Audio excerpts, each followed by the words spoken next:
wonder what happened here. Jules Marmont looked at the painting. He didn't understand it. Saw only random whirls of color. Drugging Lane made him more compliant, but his work had turned abstract. Jules needed more art his team could parse, could test, trial and error. These abstract explosions of color complicated the data. His grip tightened around the letter opener in his hand. The piece of art he needed was hidden inside Lane. If Jules could simply cut the painter open and pull the painting out of him, he would. The overhead lights flickered. Jules would make Lane cooperate. No more drugs. Less carrot, more stick. Jules had to go faster. He wouldn't lose to Diana. Nothing else mattered.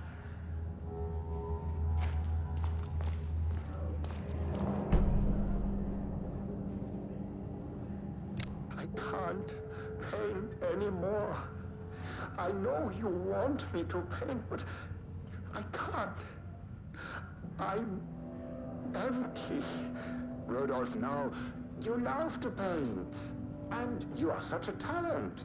This is just the classic artist slump. No. I hate it. It's just taking from me now. When can I leave?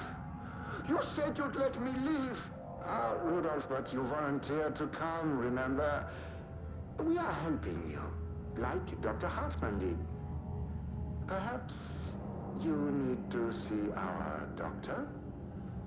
I can arrange that. No, that's... I am feeling better.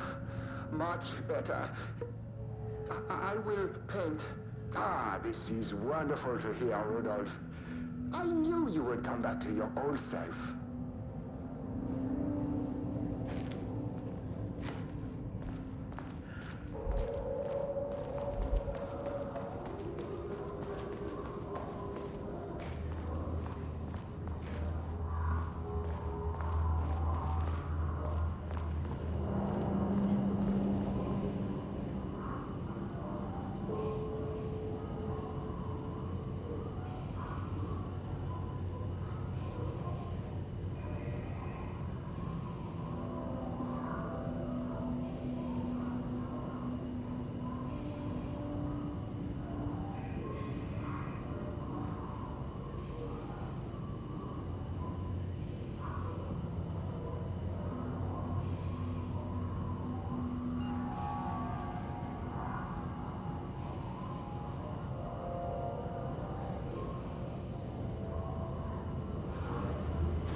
Finally, someone who isn't a painting. Hey, hello. Who are you? Sorry, got a flow going. Can we do this later? No, we cannot. I'm Agent Kieran Estevez. I'm with the government, and I need your name. I'm Ed Booker, the playwright. And I'm hitting my stride here, so can you guys stop with all that banging and screaming? It's throwing me off. Where do you think you are right now? In an immersive writing workshop. Well, bad news, it's not a writing workshop. Good news, it's not a writing workshop. Right. It's a government facility studying the power of creativity. That makes way more sense. What are you even doing? What are you writing? Well, after you all abducted me in the woods, I've been working on this manuscript you gave me because you need it for some experiment or something. I kind of forget the premise. But, you know, I've had this block lately, and filling in the gaps of this story has really loosened me up. Copying the style is a nice constraint, but I still have lots of room to play. It's a solid creative exercise. Sir, whether you are aware of it or not, there is a situation here. I need you to stay in your cell until I can resolve the matter, okay? Uh-huh, got it. Hey, no one's been around with food for a while. I could go for some dinner when you have a second. Oh, and can I get my phone back? I want to call my wife. I don't know how Tammy found you guys, but she killed it. 5 stars all around. Yeah, I'll get right on that. They're kidnapping people to make art.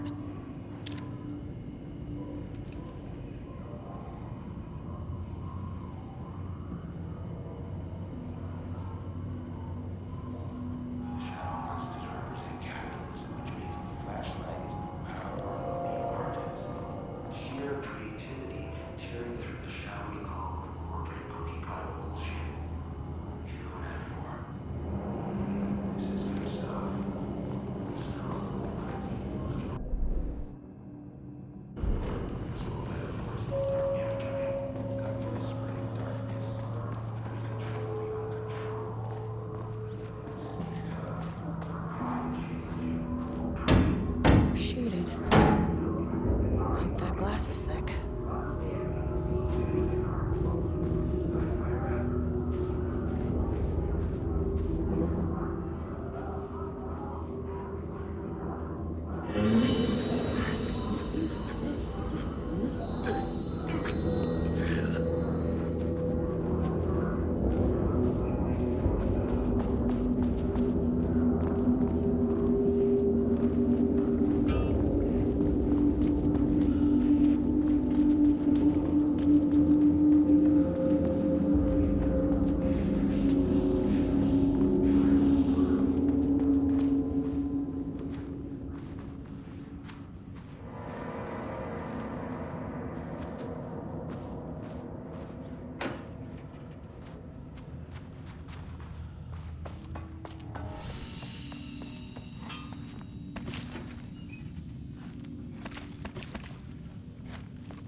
A higher access card.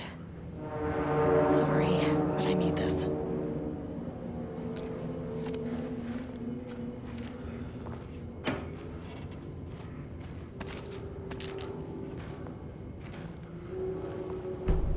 How many paintings did they have this guy make?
Without HQ, more situations like this are gonna fall through the cracks.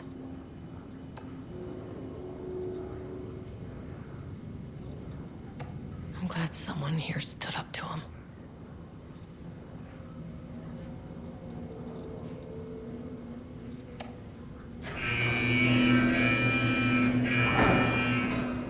Lockdown lifted. You are now safe to resume working.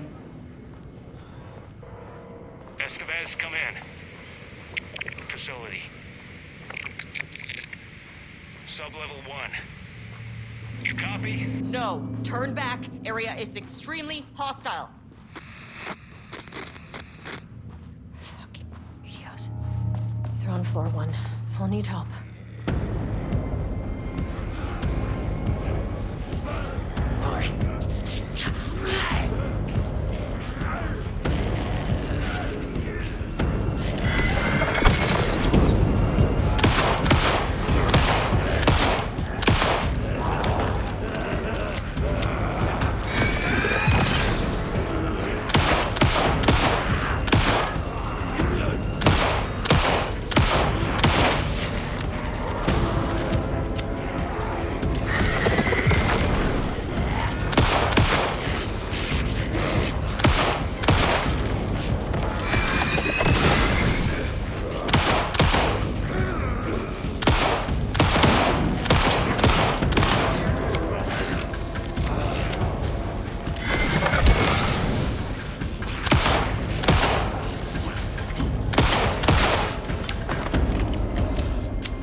Had a thought today.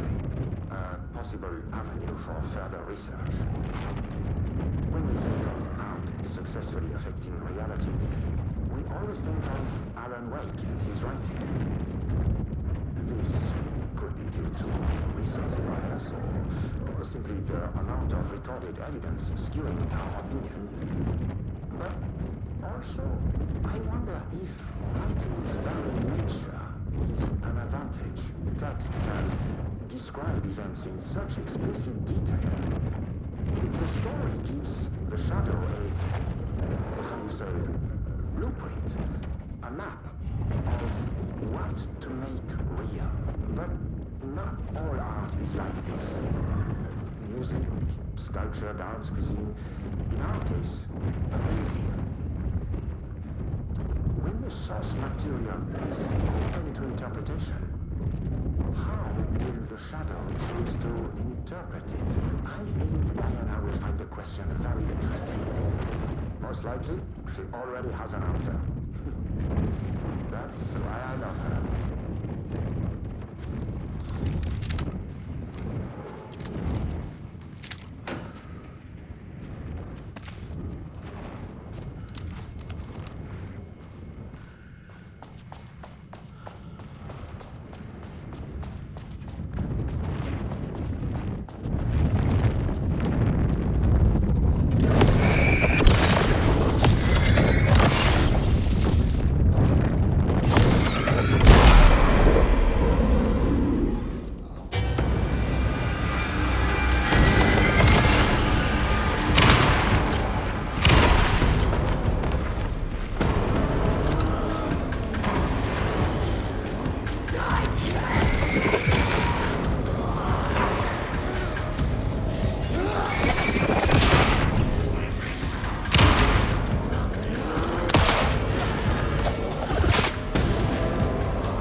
You are now safe to resume working. Estevez, come in. Facility. Sub-level 1. You copy? No, turn back. Area is extremely hostile. Radios. On floor 1. I'll need help.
My team was on sub-level 1. I knew they were in danger.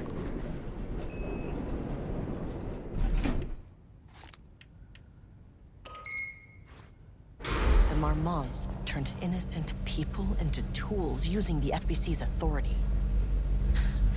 They thought they were untouchable out here, hidden away in the woods? No.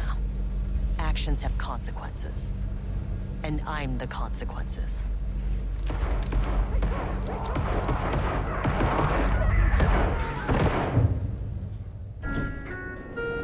Sublevel 1.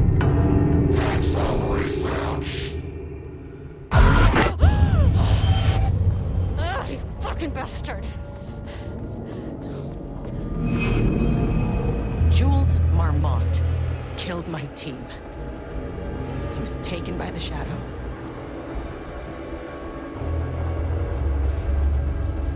I should get that gun while I'm up here.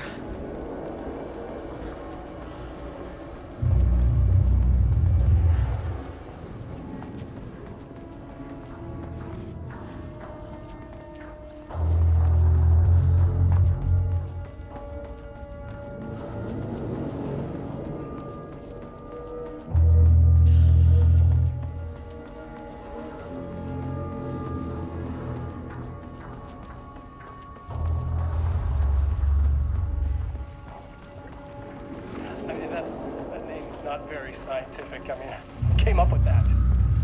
Shadow. Comes to my lab and treats me like some kind of assistant. Un putain d'assistant? Moi? I run the lake house. This is my facility. Mine! He cannot just walk in here for 1 week, make some speeches, and then fly back to New York. Espèce de crétin, prétentieux. The jackass thinks he's a fucking rock star! And he made fun of the name. Oh, the Shadow. The Shadow is good. It's evocative.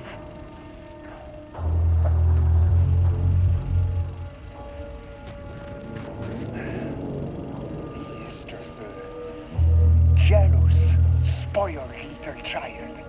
And I will make it so everyone can see this. I will make it so no one even remembers his name! Tu sais ces imbéciles là, hein? They all think I am a pencil pusher. They think I do not have the mind for such work. Eh bien, ils verront. Ils verront!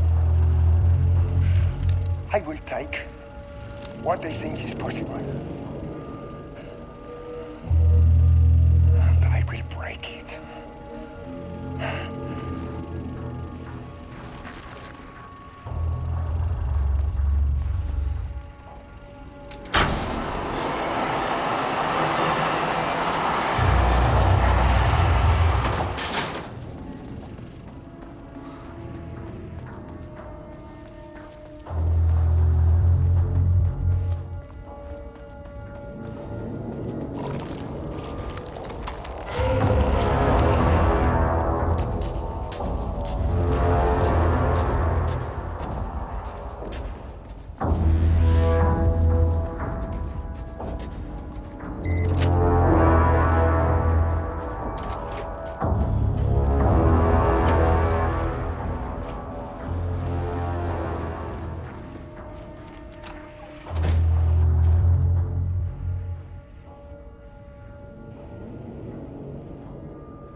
This should get me down to sublevel 5.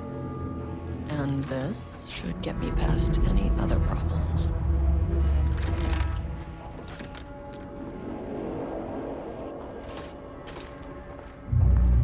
There was a crack in the lake house.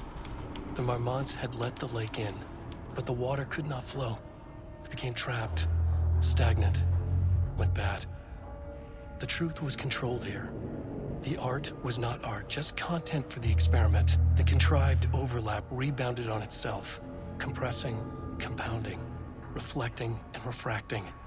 An urban legend and a murder in constant imbalance, cause and effect hopelessly entangled. Arranged wrong, the dream logic flawed. The feedback loop doubled and redoubled, out of control. The pressure kept building, looking for a release.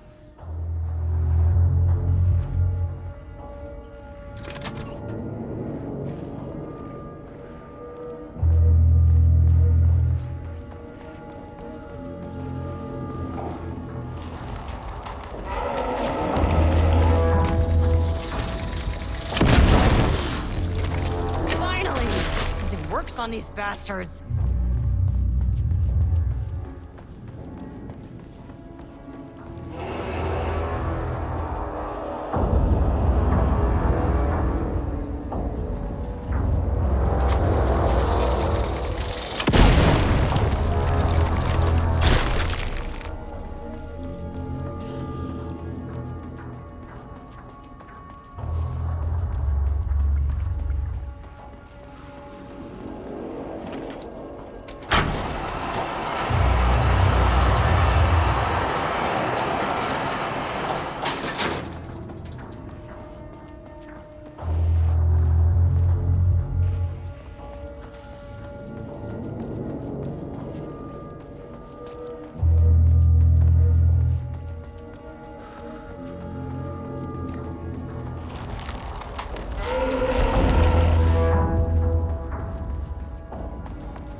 The Shadow had changed Jules Marmont into a hostile, paranatural entity.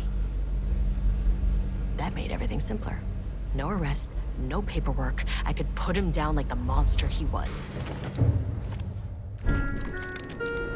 Sublevel 2.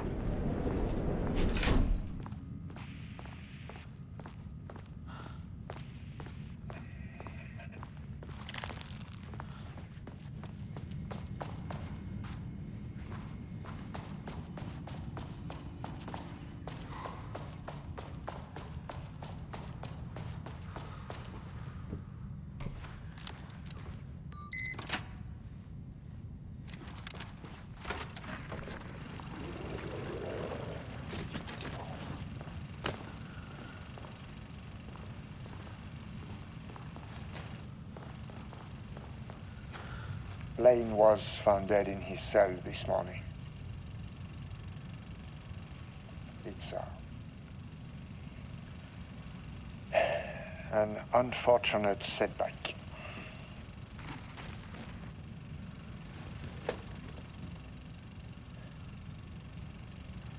But when a door is closed, a window is opened. I believe that's the saying. Lane may be gone, but he left us with a goodbye present. A final piece of art.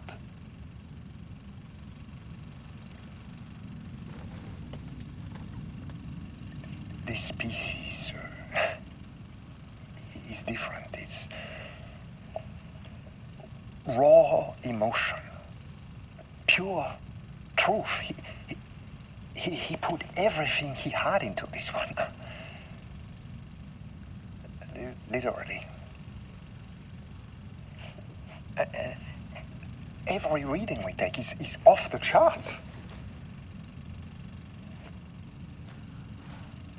This is what we have been waiting for. It is the key.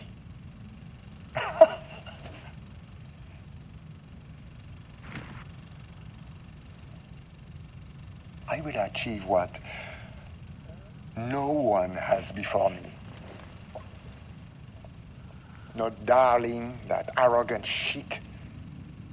Not my selfish harpy or the wife. So, we have a painter and a painting that can talk.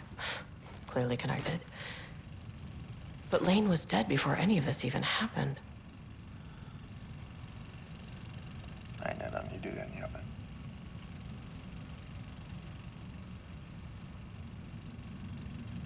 The fools will finally see me for the genius I am.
Sublevel 3.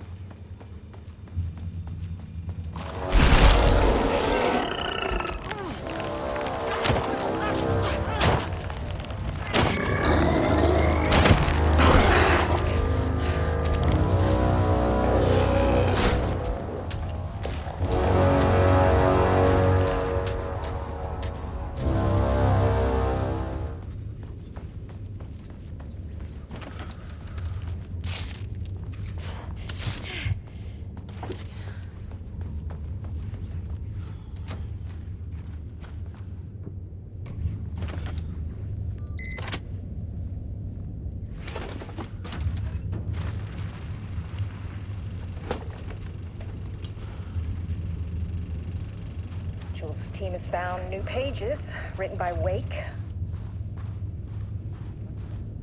Painting again. His bullshit pedestrian methodology cannot produce results before mine. I have to go faster, no matter the cost. We're still behind our projections. The more the machines can produce, the closer we can calibrate them to Wake's style. But proper calibration takes a lot of raw material, and production is slow. No. We're changing directions. The hypothesis remains unchanged. Imitating Wake's writing style will allow us to generate art capable of linking with the threshold. Our live subject should match Wake's style much faster. People can be calibrated just like a machine. You simply have to push the right buttons.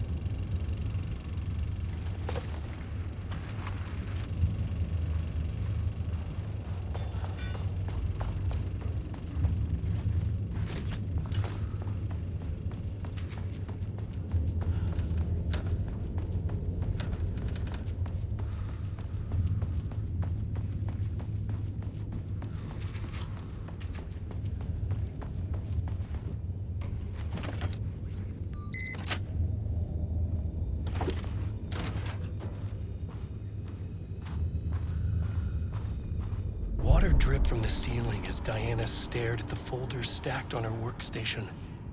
Each one was a branch of research. Drip. Some were thin, some thick.